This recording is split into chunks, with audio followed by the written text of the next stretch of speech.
बच्चों हम पढ़ रहे थे अवयव और आज जो अपन टॉपिक पढ़ेंगे उसका नाम है अवयवों के प्रकार। तो आप हेडिंग डाल दीजिए अवयवों के प्रकार। पहला प्रकार हेडिंग डालो बच्चों। पहला जो प्रकार अपन पढ़ेंगे उसको बोलते हैं पंक्ति अवयव। क्या बोला जाता है बच्चों? पंक्ति अवयव।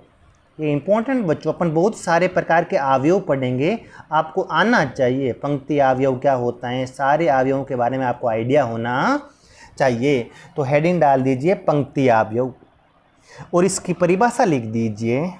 पंक्ति अवयव किसे बोलते हैं? एक ऐसा अवयव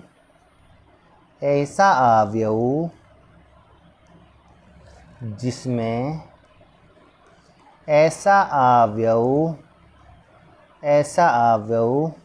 जिसमें केवल एक ही पंक्ति हो। कितनी पंक्ति होनी चाहिए बच्चों?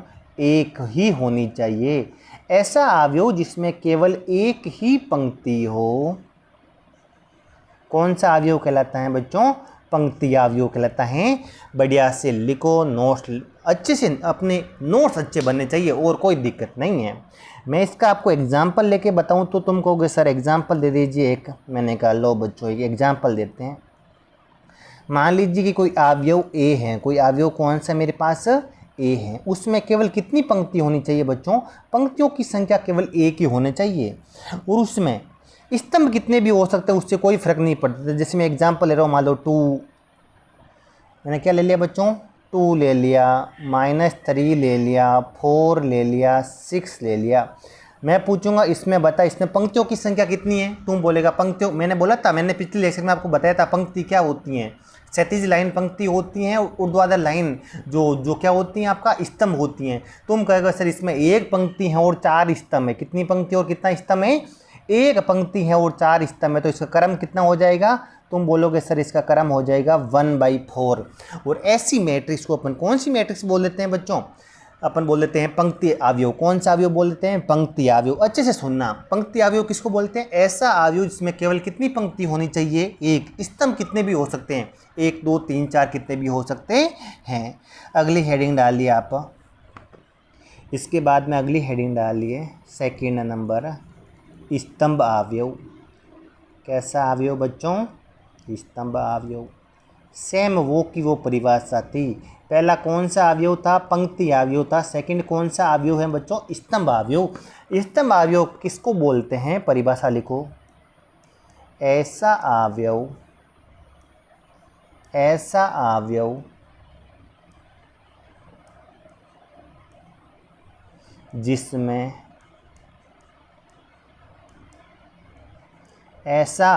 जिसमें केवल एक ही स्तंभ हो। स्तंभ कितना होना चाहिए बच्चों? एक ही होना चाहिए। पंक्तियां कितनी भी हो सकती हैं, पंक्तियों से कोई दिक्कत नहीं है। स्तंभ कितना होना चाहिए? एक ही स्तंभ हो। ऐसे अवयव को अपन बोल देते हैं स्तंभ अवयव। कौन सा अवयव बोल देते हैं बच्चों? स्तंभ अवयव बोल देते हैं। तुम कहोगे मेरे को तो इसका एग्जाम्पल दे दो सर। मैंने कहा लो ये एग्जाम्पल देता हूँ। तो मैंने क्या बोला? स्तंभ अवयव, ऐसा अवयव जिसमें केवल क्या हो? एक ही क्या होना चाहिए बच्चों? स्तंभ होना चाहिए। पंक्तियों की संख्या कितनी भी हो सकती हैं।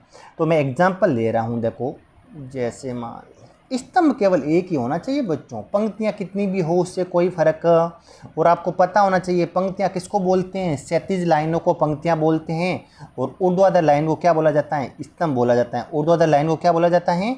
स्तंभ बोला जाता है। जैसे मान लीजिए मैंने एक अवयव ए ले लिया। क्या ले लिया? ए। इसके अवयव मान लो 2 हो गया, 3 हो गया, 4 हो गया। तुम कहोगे सर इसमें पंक्तियां कितनी है? क्षैतिज लाइन है 1 2 3, 3 पंक्तियां हैं। स्तंभ केवल कितना है? एक। तो क्रम कितना हो जाएगा? 3/1। पहले पंक्तियों की संख्या आती है, फिर किसकी संख्या आती है? स्तंभों की संख्या। और ऐसे अवयव को अपन कौन सा अवयव बोल देते हैं बच्चों? स्तंभ अवयव बोल देते हैं। कैसा अवयव बोला जाता है बच्चों? स्तंभ अवयव बोल देते हैं। अगला हेडिंग डालो। अगला हेडिंग डालो बच्चों, तीसरा नंबर। अब पहला आपने पढ़ा था कौन सा? पंक्ति अवयव। सेकंड पढ़ा था स्तंभ अवयव और थर्ड लिखो शून्य अवयव। कैसा अवयव? शून्य अवयव। कैसा अवयव बच्चों? शून्य अवयव। शून्य अवयव, लिखो इसकी परिभाषा, ऐसा अवयव जिसके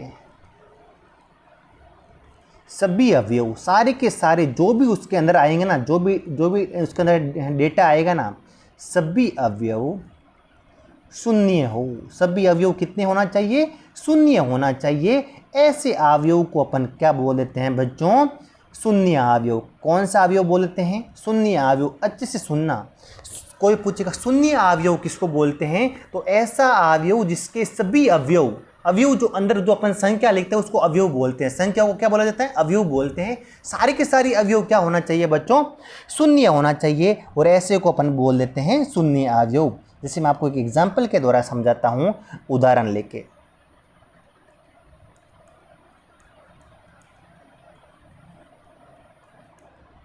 क्या मैं आपको एक उदाहरण के मतलब से समझाता हूं। शून्य अवयव, शून्य अवयव को बच्चों ऐसे ओ की तरह लिखते हैं। किसकी तरह लिखते हैं? ओ की तरह लिखते हैं। ओ का मतलब जीरो की तरह। आपको कहीं पर ओ लिखा हुआ है तो इसका मतलब पता होना चाहिए कैसा अवयव है बच्चों? शून्य अवयव है। कैसा अवयव है? शून्य अवयव। शून्य अवयव बच्चों किसी भी क्रम का हो सकता है। क्रम में उसके क्रम में कोई भी पाबंदी नहीं है। क्रम कुछ भी हो सकता है। पंक्तियों की संख्या कितनी भी हो सकती हैं, स्तंभों की संख्या कितनी भी हो सकती हैं, लेकिन पाबंदी किस पर है कि जो भी इसके अंदर अवयव आएंगे, सारे अवयव कितने होने चाहिए? जीरो होने चाहिए। ये जैसे मैंने आपके सामने एक मैट्रिक्स बनाई है। इस मैट्रिक्स में कितनी पंक्तियां हैं? 2। स्तंभ कितने हैं? 3। इसका ऑर्डर कितना हो जाएगा? 2/3। लेकिन इसके सारे अवयव कितने हैं? 0। इस कारण ऐसे अवयव को अपन क्या बोलते हैं? शून्य अवयव। और शून्य अवयव को ऐसे ओ की तरह लिखते हैं बच्चों। कहीं पर ओ लिखा हुआ, इसका मतलब वो किसके बारे में बात कर रहा है? शून्य अवयव के बारे में बात कर रहा है। तो इतनी चीज़ आपको पता होना चाहिए। अब तक अपने कितने अवयव पढ़ लिए बच्चों? सबसे पहला अवयव पढ़ा था आपने पढ़ा था पंक्ति अवयव, फिर पढ़ा था अपन ने कौन सा अवयव पढ़ा था, फिर उसके बाद में अपने स्तंभ अवयव पढ़ा, और फिर पढ़ा है कौन सा अवयव? शून्य अवयव। अगला हेडिंग डालो, इम्पोर्टेंट है। अगला हेडिंग डालो, वर्ग अवयव। ये सारे अवयव की परिभाषा बच्चों इम्पोर्टेंट है, कहीं ना कहीं आगे जाके यूज होगी। कैसा अवयव बच्चों? वर्ग अवयव। वर्ग अवयव की परिभाषा बच्चों इम्पोर्टेंट है। मैं जो लिखा रहा हूँ परिभाषा लिखो। ऐसा अवयव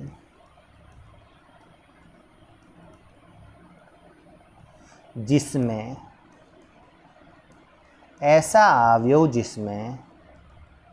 पंक्तियों की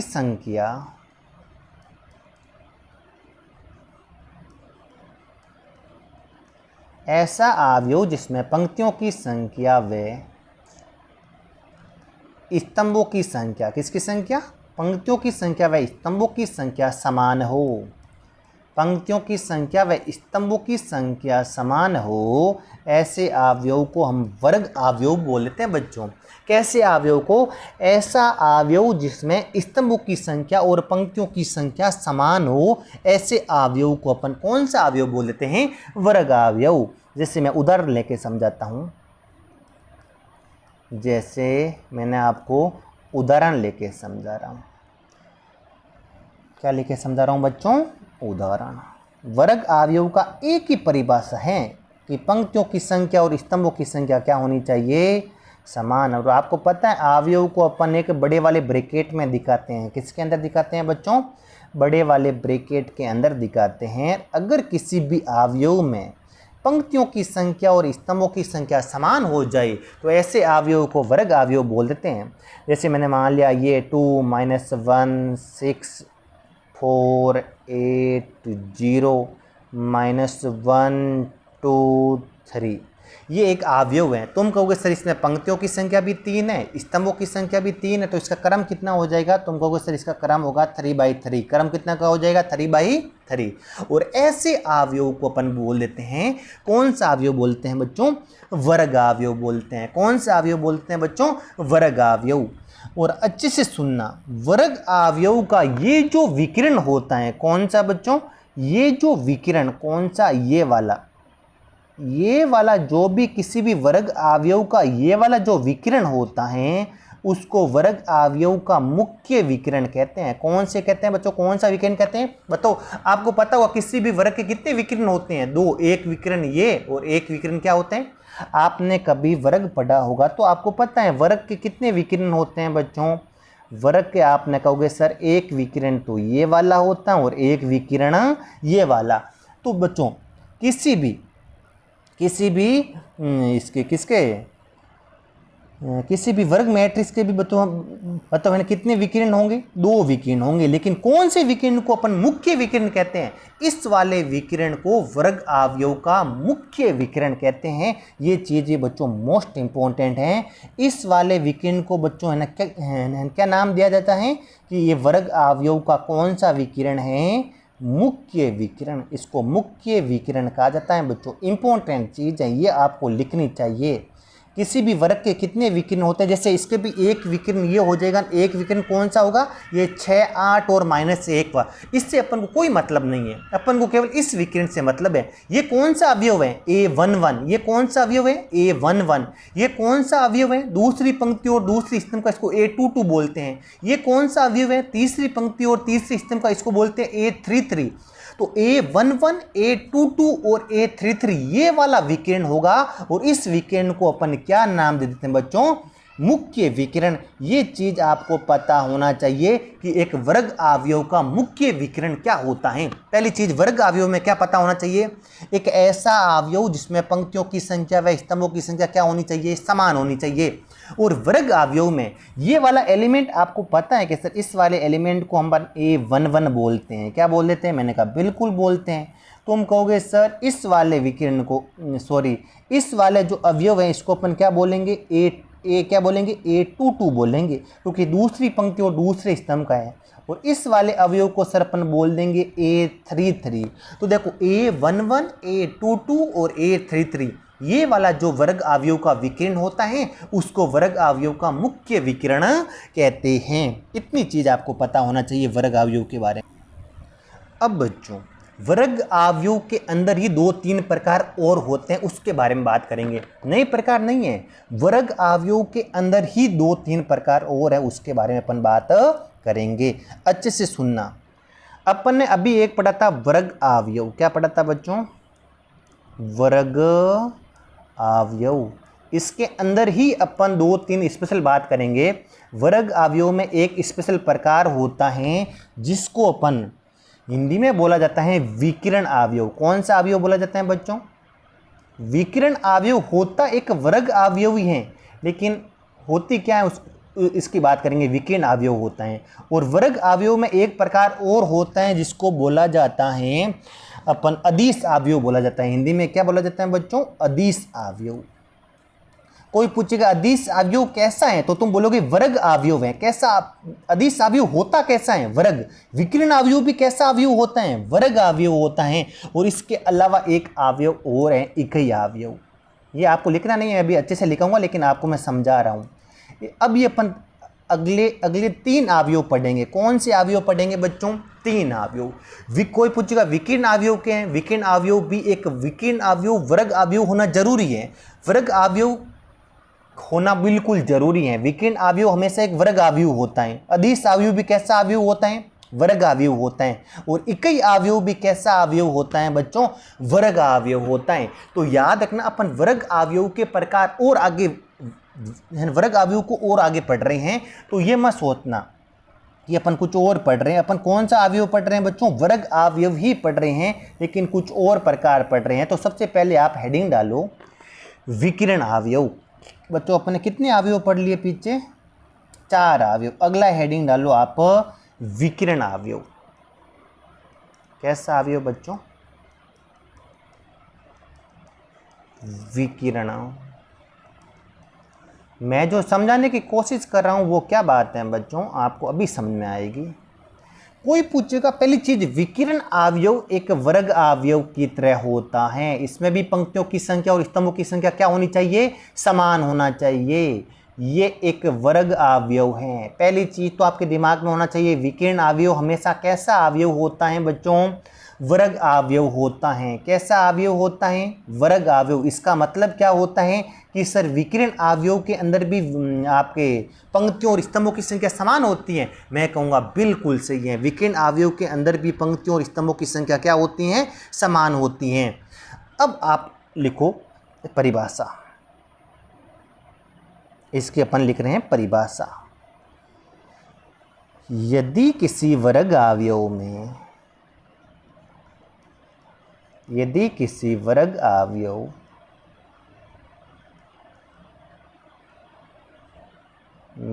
यदि किसी क्या लिखो बच्चों? यदि किसी वर्ग अवयव में यदि किसी वर्ग अवयव में मुख्य विकिरण को, अभी मैंने आपको बताया था मुख्य विकिरण क्या होता है। मुख्य विकिरण को छोड़कर, यदि किसी वर्ग अवयव में मुख्य विकिरण को छोड़कर शेष सभी अवयव, मुख्य विकिरण को छोड़कर शेष सभी अवयव शून्य हो तो उस वर्ग अवयव को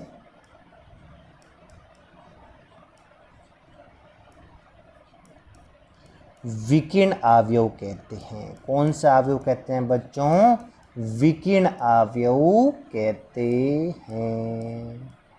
कोई आपको अच्छे से सुना, कोई आपको यह आके पूछे कि एक विकिरण अवयव है, उसमें क्या पंक्तियों की संख्या उसके स्तंभों की संख्या से ज़्यादा हो सकती है? तुम बोलोगे नहीं। पहली चीज़ तुम बोलोगे विकिरण अवयव एक वर्ग अवयव होता है, और उसकी खास बात क्या होती है कि मुख्य विकिरण को छोड़कर सारे अवयव को जीरो होना पड़ेगा। जैसे मैं आपको एग्जाम्पल के द्वारा समझाता हूँ, उदाहरण के द्वारा आपको समझाता हूँ। जैसे मैंने आपको उदाहरण ले लिया, क्या ले लिया बच्चों? एक उदाहरण किसका? विकिरण अवयव का। तो हमको भी हाँ सर एग्जाम्पल के द्वारा समझा दो, फिर हमको समझ में आ जाएगा। तो किसी भी अवयव को अपन सर एक बड़े वाले ब्रैकेट के अंदर दिखाते हैं। मैंने कहा हाँ, ये लो सर बड़ा वाला ब्रैकेट बना दिया अपन ने। सर ये वाला इसका मुख्य विकिरण होता है। मैंने कहा हाँ, मुख्य विकिरण मैंने मान लिया इसके अवयव होंगे 2, 3 और 4, और मुख्य विकिरण को छोड़कर बाकी सारे अवयव कितने होने चाहिए बच्चों? 0 होने चाहिए। बाकी सारे अवयव कितने होने चाहिए? ये मैट्रिक्स कितने की है बच्चों? 3/3 की एक वर्ग अवयव है। देखो इसका मुख्य विकिरण को छोड़ दे और बाकी सारे अवयव क्या मिल गए आपको? 0। तो ऐसे अवयव को अपन क्या बोल लेते हैं बच्चों? वर्ग अवयव, सॉरी ऐसे अवयव को अपन बोल लेते हैं विकिरण अवयव। मैं एक एग्जाम्पल आपको और दे रहा हूं, ये भी समझना, अच्छे से सोच के बताना। शर्त क्या है बच्चों? कि मुख्य विकिरण को छोड़कर बाकी सारे अवयव क्या होना चाहिए? 0। मुख्य विकिरण के बारे में कुछ नहीं बोला है। मुख्य विकिरण के अवयव को 0 हो नहीं हो उससे कोई फर्क नहीं पड़ता है, लेकिन मुख्य विकिरण को छोड़कर बाकी सब कितने होने चाहिए? 0। जैसे मैंने आपको बोल दिया मुख्य विकिरण के अवयव हैं 2, 0, 4। मुख्य विकिरण का खुद का अवयव भी 0 हो सकता है बच्चों। अपन को परिभाषा में ये देखना है कि विकिरण अवयव कब बोलेंगे कब नहीं बोलेंगे। अब मैं पूछूंगा ये विकिरण अवयव है या नहीं है, तुम ये नहीं बोलोगे नहीं है। विकिरण अवयव आपको अगर कभी भी देखना है तो एक बार मुख्य विकिरण को छोड़ दो।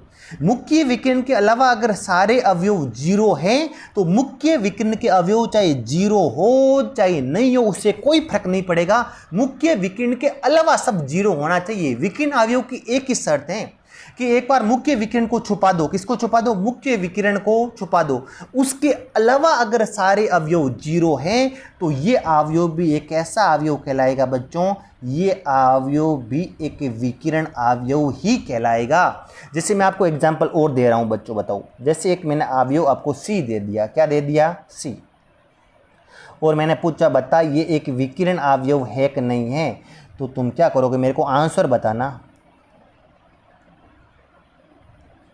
अच्छे से आंसर बताना बच्चों, ठीक है? 0, 2, 0, 0, 0, 0, 0, 0 और 0। मैंने पूछा बता ये अवयव कैसा है, विकीर्ण अवयव है कि नहीं है। तुम बोला सर आपने कहा था मुख्य विकिरण को एक बार के लिए छुपा ले, इसको एक बार के छुपा लिए, बाकी सारे अवयव कितने होने चाहिए, जीरो। सर बाकी सब जीरो है, ये भी तीनों जीरो और ये भी तीनों कितने हैं, जीरो। मुख्य विकिरण कुछ भी हो, चाहे जीरो हो, मुख्य विकिरण के सारे अवयव हो सकते हैं, जीरो हो सकते हैं, है ना, दो अवयव जीरो हो सकता है, एक अवयव। मुख्य विकिरण के बारे में सोचना ही नहीं है। सोचना किसके बारे में, मुख्य विकिरण के अलावा सारे अवयव क्या होना चाहिए, जीरो। ऐसे अवयव को अपन कौन सा अवयव बोलते हैं बच्चों, अपन विकिरण अवयव बोल देते हैं। कौन सा अवयव बोल देते हैं बच्चों, विकिरण अवयव बोल देते हैं। अगली हेडिंग डाल दीजिए। मेरे हिसाब से आपको विकिरण अवयव अच्छे से समझ में आ गया होगा। अगली हेडिंग है अपनी कौन सी अवयव बच्चों, अदिश अवयव। बढ़िया सी हेडिंग डालो, अदिश। पहली चीज तो आपके दिमाग में होनी चाहिए, अदिश अवयव एक कैसा अवयव होता है बच्चों, अदिश अवयव भी एक वर्ग अवयव होता है। कैसा अवयव होता है बच्चों, तुम सबसे पहले दिमाग में यही रखना कि असर अदिश अवयव भी एक वर्ग अवयव होता है। लिखो, मैंने वैसे उसमें भी लिखा था ना, ये भी एक कैसा अवयव होता है, वर्ग। इसमें भी पंक्तियों और स्तंभों की संख्या क्या होती है बच्चों, समान होती हैं। अगली हेडिंग डालो आप, वर्ग अवयव। वर्ग अवयव में सबसे पहले आपको लिखनी है लाइन कि अदिश अवयव भी एक वर्ग अवयव ही होता है। इसके बाद में लिखो, इसको अदिश अवयव किसको बोलते हैं, लिखो क्या लिखोगे, वे वर्ग अवयव, वह वर्ग अवयव, या अपन अभी बच्चों पढ़ा था विकिर्ण अवयव। कौन सा अवयव पढ़ा था, विकिर्ण। अभी हमने क्या पढ़ा था बच्चों, विकिर्ण अवयव। क्या पढ़ा था, विकिर्ण। एक दो लाइन में और लिखाता हूँ, फिर आपको परिभाषा लिखाता हूँ अच्छे से परिभाषा। पहली चीज, अदिश अवयव आ गया आपके एग्जाम में, तो आपके दिमाग पहली चीज आएगा। वैसे आपको परिभाषा नहीं पूछते हैं, आगे जाके सवालों में यूज होगा। ये सारी की सारी मैं जो बता रहा हूँ आगे जाके सवालों में यूज होगा। कोई पूछेगा अदिश अवयव क्या होता है, एक वर्ग अवयव होता है। और पूछेगा अदिश अवयव क्या होता है बच्चों, अदिश अवयव एक वर्ग अवयव तो होता है, उसके साथ साथ अदिश अवयव एक विकिरण अवयव भी होता है। कैसा अवयव होता है बच्चों, विकिरण अवयव भी होता है। कैसा अवयव होता है, विकिरण अवयव होता है। तुम बोलोगे सर कि विकिरण अवयव भी होता है, वर्ग अवयव भी होता है, तो विकिरण अवयव और इसमें अवयव में इसमें है ना फर्क क्या होता है। तो बच्चों एक ही चीज का फर्क होता है, वो अभी मैं बताता हूं। तो अब लिखो, आप लिखो परिभाषा। यदि किसी विकिरण अवयव के, कैसे अवयव के बच्चों, विकिरण अवयव के मुख्य विकिरण, कौन से विकिरण, मुख्य विकिरण के सभी अवयव समान हो जाए। क्या हो जाए बच्चों, समान हो जाए, तो ऐसा विकिरण अवयव अदिश अवयव कहलाता है। कौन सा अवयव कहलाता है बच्चों, अदिश अवयव कहलाता है। इंपॉर्टेंट परिभाषा है बच्चों। कोई पूछेगा अदिश अवयव क्या होता है, तुम बोलोगे कि पहली चीज तो वर्ग अवयव होता है। कि क्यों होता है, कि इसमें पंक्तियों और स्तंभों की संख्या समान होती है। सेकंड चीज क्या बोलो, कि अदिश अवयव एक विकिरण अवयव भी होता है। क्यों होता है, कि इसको मुख्य विकिरण को छोड़ के बाकी सारे अवयव इसमें भी जीरो होते हैं। थर्ड चीज क्या बोलोगे, तो इसमें अलग चीज क्या है, तो तुम बोलोगे सिंपल चीज, इसमें ये फर्क है कि इसके कौन सा मुख्य विकिरण के सारे अवयव क्या होने चाहिए बच्चों, समान होने चाहिए। बस इतना सा फर्क है और कुछ नहीं। जैसे मैं आपको उदाहरण के द्वारा समझाऊंगा तो बहुत अच्छे से आपको समझ में आ जाएगा। जैसे मैंने आपको एक उदाहरण के द्वारा समझाया, जैसे एक मैंने मैट्रिक्स ले ली ए। क्या ले ली बच्चों, ए एक मैंने मैट्रिक्स ले ली। हर अदिश अवयव एक विकिरण अवयव होता है बच्चों, और हर विकिरण अवयव एक वर्ग अवयव होता है। ये सारे पूरे पूरे अपन वर्ग अवयव के बारे में ही देख रहे हैं। देखो मुख्य विकिरण के सारे अवयव, जैसे ये भी 2 हो जाए, ये भी 2 हो जाए और ये भी कितना हो जाए 2, और बाकी सब कितने हो जाए 0। तुम कहोगे सर आपने अभी तो पढ़ा था इस अवयव को अपन विकिरण अवयव बोलते हैं। मैंने कहा हाँ विकिरण अवयव बोलेंगे, और जब विकिरण अवयव का ही एक स्पेशल केस, विकिरण अवयव का स्पेशल केस अदिश अवयव कहलाता है। क्या कहलाता है? अदिश।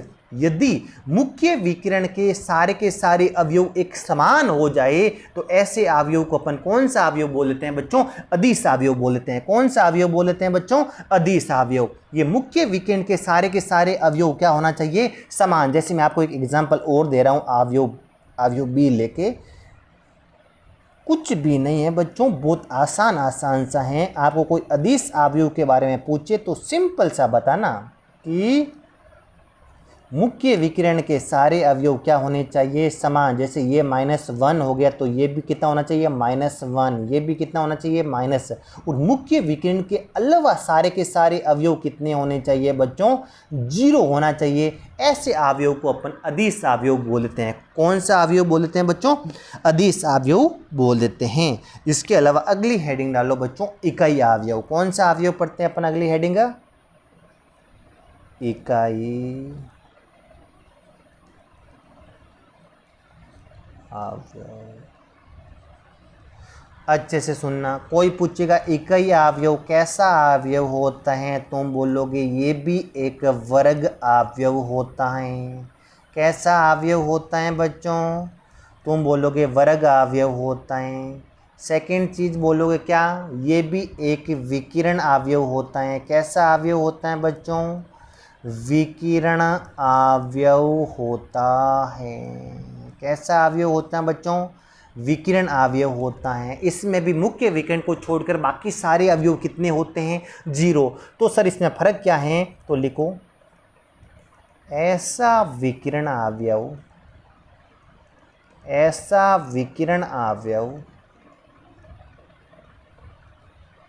जिसमें मुख्य विकिरण के सारे अवयव एक हो। कितना होना चाहिए? एक हो। इकाई अवयव कहलाता है। कौन सा अवयव कहलाता है बच्चों? इकाई अवयव कहलाता है। आई होप ये भी आपको समझ में आ गया होगा। जैसे उदाहरण के द्वारा समझाता हूँ तो मेरे को बताइए। जैसे मैंने एक उदाहरण ले रहा हूँ, उदाहरण के द्वारा समझाता हूँ इकाई अवयव होता क्या है। तो देखो सबसे पहले तुम कहोगे सर किसी भी मैट्रिक्स को एक बड़े वाले ब्रैकेट से दिखाते हैं। मैंने कहा बिल्कुल दिखाते हैं बड़े वाले ब्रैकेट से। सर ये मैंने दिखा दिया। मैंने कहा बहुत अच्छा। कि सर इसमें क्या ये एक विकिरण अवयव होता है? मैंने कहा हाँ। कि इसमें सर मुख्य विकिरण के सारे अवयव 1 होने चाहिए। मैंने कहा हाँ बिल्कुल। कितने होने चाहिए? 1 होने चाहिए। मुख्य विकिरण के सारे अवयव कितने होने चाहिए बच्चों? 1 होना चाहिए। कितने होने चाहिए? 1 होना चाहिए। और उसके अलावा बाकी नॉन डायगोनल एलिमेंट बोला जाता है। इसको बोला जाता है डायगोनल और इनको बोला जाता है नॉन डायगोनल एलिमेंट। कितने होने चाहिए बच्चों? 0। डायगोनल एलिमेंट कितना होना चाहिए? 1। सिंपल सी परिभाषा है। डायगोनल यानी डायगोनल मतलब मुख्य विकिरण। डायगोनल एलिमेंट्स कितना होना चाहिए बच्चों? 1। नॉन डायगोनल बस एक ही अवयव। देखो इसको आप विकिरण नहीं मानते हो, आप इसके आपको वर्ग अवयव के अंदर यही सब कुछ, मुख्य विकिरण बोलो सब कुछ यही है। इसको अपन कुछ नहीं बोलते हैं, इसको अपन विकिरण नहीं बोलते हैं। अपन वर्ग में जरूर इसको भी विकिरण बोलते हैं, इसको भी विकिरण बोलते हैं, लेकिन वर्ग अवयव के अंदर केवल इसी को विकिरण बोला जाता है, इसको विकिरण नहीं बोला जाता है। तो इन एलिमेंटों को बोला जाता है डायगोनल एलिमेंट। कौन से एलिमेंट बोला जाता है बच्चों? डायगोनल। बाकी सारे एलिमेंटों को बोला जाता है नॉन डायगोनल एलिमेंट्स। कौन से एलिमेंट बोला जाता है बच्चों? नॉन डायगोनल एलिमेंट्स सारे कितने होने चाहिए? 0। और डायगोनल एलिमेंट्स कितने होने चाहिए? 1। सुन लेना बच्चों, वर्ग अवयव में केवल इसी को विकिरण बोला जाता है, इसको विकिरण नहीं बोला जाता है। केवल A11, A22 और A33 को ही विकिरण बोला जाता है। बाकी को विकिरण, इस दूसरे वाले विकिरण को विकिरण नहीं बोला जाता है अवयव के अंदर। तो इनको बोला जाता है डायगोनल एलिमेंट्स और इनको बोला जाता है नॉन, और जो भी पीछे बचेंगे उनको बोला जाता है नॉन डायगोनल एलिमेंट्स। तो नॉन डायगोनल एलिमेंट्स तो कितने होने चाहिए, 0, और डायगोनल एलिमेंट्स कितना होना चाहिए, 1 होना चाहिए। तो ऐसे को अपन बोल लेते हैं इकाई मैट्रिक्स। कौन सा मैट्रिक्स बोल लेते हैं बच्चों, इकाई मैट्रिक्स। मैं आपको 3-4 एग्जाम्पल दिखाता हूँ, मेरे को बताओ ये मैट्रिक्स कैसी कैसी मैट्रिक्स है। अगर आपको कोई एग्जाम में एक मैट्रिक्स दे दे एग्जामिनर, क्या बताइए ये मैट्रिक्स कैसी मैट्रिक्स है, तो मेरे को आंसर देना आप, ठीक है, मेरे को आंसर देना कि कैसी मैट्रिक्स हैं। 2 0 0 0 -1 3 0 0 4। तुम क्या बोलोगे सर, डायगोनल को छोड़ के बाकी सब एलिमेंट 0 नहीं है, क्योंकि ये 4 दिख रहा है, क्या दिख रहा है, 4। तो ये विकिरण मैट्रिक्स नहीं है। विकिरण ना तो विकिरण है, ना अदिश है, और ना ही इकाई है। तो इसको सिंपल अपन कौन सी मैट्रिक्स बोल देते हैं बच्चों, एक वर्ग मैट्रिक्स बोल देते हैं, जिसका ऑर्डर कितना हो जाएगा 3/। ये एक कैसी मैट्रिक्स है बच्चों, एक वर्ग अवयव है। कैसा अवयव है बच्चों, वर्ग अवयव। अगला एग्जाम्पल देखो, आपको एग्जामिनर एक ऐसी मैट्रिक्स दे दे, कैसी मैट्रिक्स, एक ऐसी मैट्रिक्स दे दे और पूछे बताइए मैट्रिक्स कौन सी है। 2 0 -1 0 0 0 0 0 और 0। बच्चों अब पूछे, तुमको पूछे ये मैट्रिक्स कैसी है, तुम सबसे पहले बच्चों अच्छे से सुनना बढ़िया ढंग से। ये जो भी आपको एलिमेंट दिख रहे हैं ना बच्चों, ये वाला देखो, जैसे मैं आपको एक त्रिभुज बना के बताता हूँ। ये जो भी आपको दिख रहे हैं ना बच्चों, इनको बोला जाता है नॉन डायगोनल एलिमेंट्स। कौन से एलिमेंट बोला जाता है बच्चों, ये जो भी आपको एलिमेंट्स दिख रहे हैं, जैसे मैंने आपको ब्रैकेट के अंदर बना के दिखा रहा हूँ, ये इनको बोला जाता है, इसको और इसको, सॉरी बच्चों, इनको बोला जाता है नॉन डायगोनल एलिमेंट्स। कौन से एलिमेंट्स बोला जाता है, नॉन डायगोनल। इंग्लिश में, हिंदी में बोलते हैं विकिरण को। डायगोनल किसको बोलते हैं, विकिरण को। इनको बोला जाता है नॉन डायगोनल एलिमेंट्स।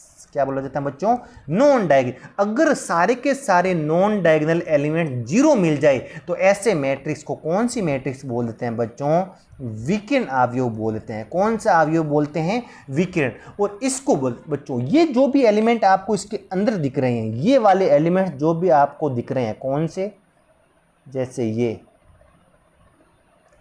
इनको बोला जाता है बच्चों डायगोनल एलिमेंट्स। कौन से एलिमेंट्स बोला जाता है, इनको बोला जाता है डायगोनल, मतलब विकिरण। और एक ही विकिरण होता है, ये मत सोचना कि सर ये भी तो विकिरण है, हाँ होता जरूर है, लेकिन मैट्रिक्स के अंदर केवल इसी को विकिरण माना जाता है।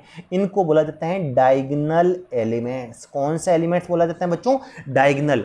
अगर किसी भी मैट्रिक्स में आपको सारे के सारे नॉन डायगोनल एलिमेंट्स 0 दिख गए, डायगोनल के बारे में सोचना ही नहीं है, नॉन डायगोनल 0 मिलते ही आपको सीधा आंसर देना कि विकिरण मैट्रिक्स हैं। कैसी मैट्रिक्स हैं बच्चों, विकिरण। डायगोनल कुछ भी हो सकते हैं, 0, कोई एक 0 हो सकता है, 2 0 हो सकता है, कुछ भी हो सकता है, उसके बारे में सोचना ही नहीं है। 0 हो नॉन 0 कोई फर्क नहीं पड़ेगा। नॉन डायगोनल सारे अगर 0 हो गए तो ऐसी मैट्रिक्स को अपन कौन सी मैट्रिक्स बोल देते हैं, विकिरण बोलते हैं। इसके अलावा मैं आपको एक एग्जांपल और देता हूं।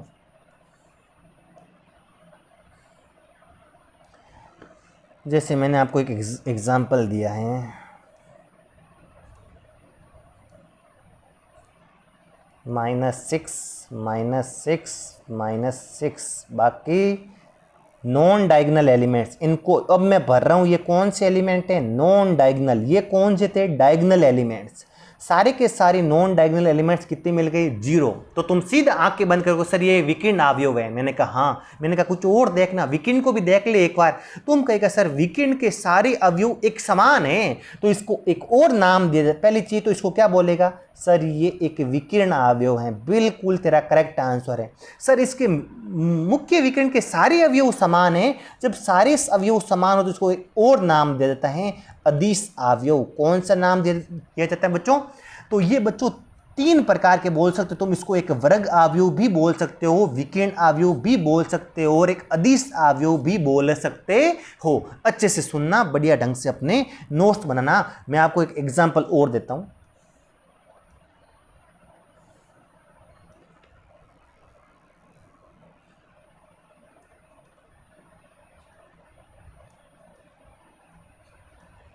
मैंने कहा बच्चों मुख्य विकर्ण के अवयव हैं 1 1 1 और नॉन डायगोनल एलिमेंट सारे के सारे मैंने बढ़ दिए 0 0 0 0 0 0। मैंने पूछा मैट्रिक्स कैसी मैट्रिक्स है, तो क्योंकि इसमें पंक्तियों की संख्या 3 है, स्तंभों की संख्या 3 है। पहली चीज़ तो सर एक वर्ग अवयव है। मैंने कहा बिल्कुल सही आंसर है तेरा। तुम कहोगे सर इसके सारे के सारे नॉन डायगोनल एलिमेंट 0 हैं, तो इसको मैं नाम दूंगा विकर्ण अवयव। मैंने कहा बिल्कुल सही है, ये एक विकर्ण अवयव भी होती हैं। थर्ड बोलेगा सर इसके मुख्य अवयव मुख्य विकर्ण के सारे अवयव एक समान है। एक समान हो, अभी मैंने बताया था अगर मुख्य विकर्ण के सारे अवयव समान होते तो उसको अदिश अवयव भी बोलते हैं। क्या सर इसको अदिश भी बोल सकते हैं क्या? मैंने कहा बिल्कुल बोल सकते हैं, क्योंकि इसके मुख्य विकर्ण के सारे अवयव समान है। सर एक खास बात है, मुख्य विकर्ण के सारे अवयव एक हैं, ये भी एक हैं, ये भी एक हैं, ये भी एक हैं। तो जब सारे अवयव एक होता है तो एक और नाम दिया जाता है जिसको इकाई अवयव बोलते हैं बच्चों। कौन सा अवयव बोलते हैं? इकाई अवयव। इसको अपन इकाई अवयव नहीं बोल सकते हैं, क्योंकि इसका अवयव मुख्य विकर्ण के अवयव 1 नहीं है, जबकि इसके मुख्य विकर्ण के सारे अवयव कितने हैं बच्चों?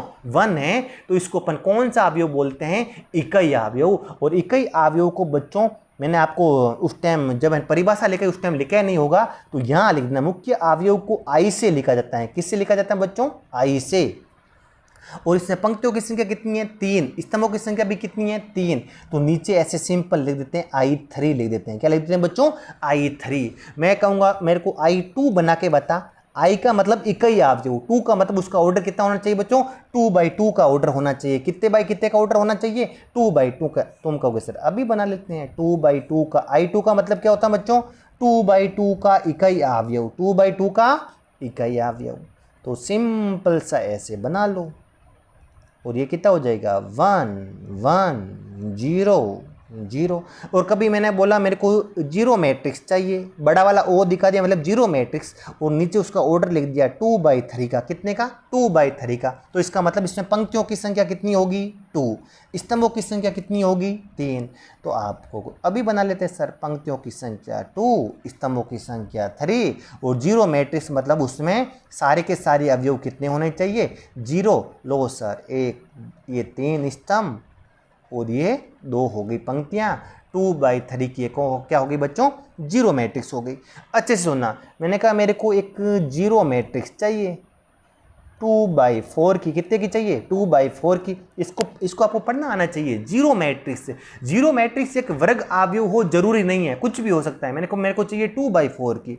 तो तुम कहोगे लो सर ये बना ली। कितने की चाहिए आपको?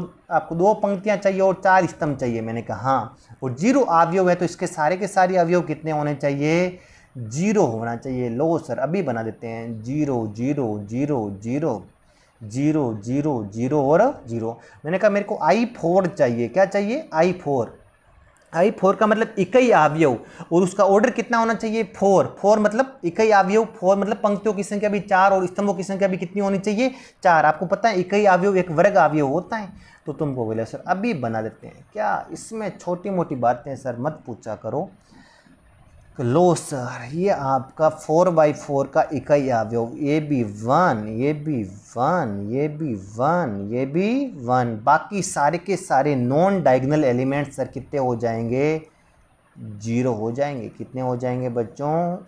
0 हो जाएंगे। ये लो सर ये कितने हो गई बच्चों? देखो 4 ही पंक्तियां हो गई और 4 ही क्या हो गए बच्चों? कॉलम। और मुख्य विकर्ण के सारे अवयव 1 हो गए और बाकी सब 0 हो गए। तो ये I4, इसको I4 बोलते हैं। इसको अपन शॉर्टकट में I4 बोलते हैं। इसको क्या बोलते हैं शॉर्टकट में? O24। तो आई होप आपको मैट्रिक्स के बारे में पता लगा होगा कि मैट्रिक्स कितने प्रकार की होती हैं। कल अपन 1-2 प्रकार और पढ़ेंगे, अच्छे से समझेंगे। तो आज के लिए इतना ही। Thank you so much.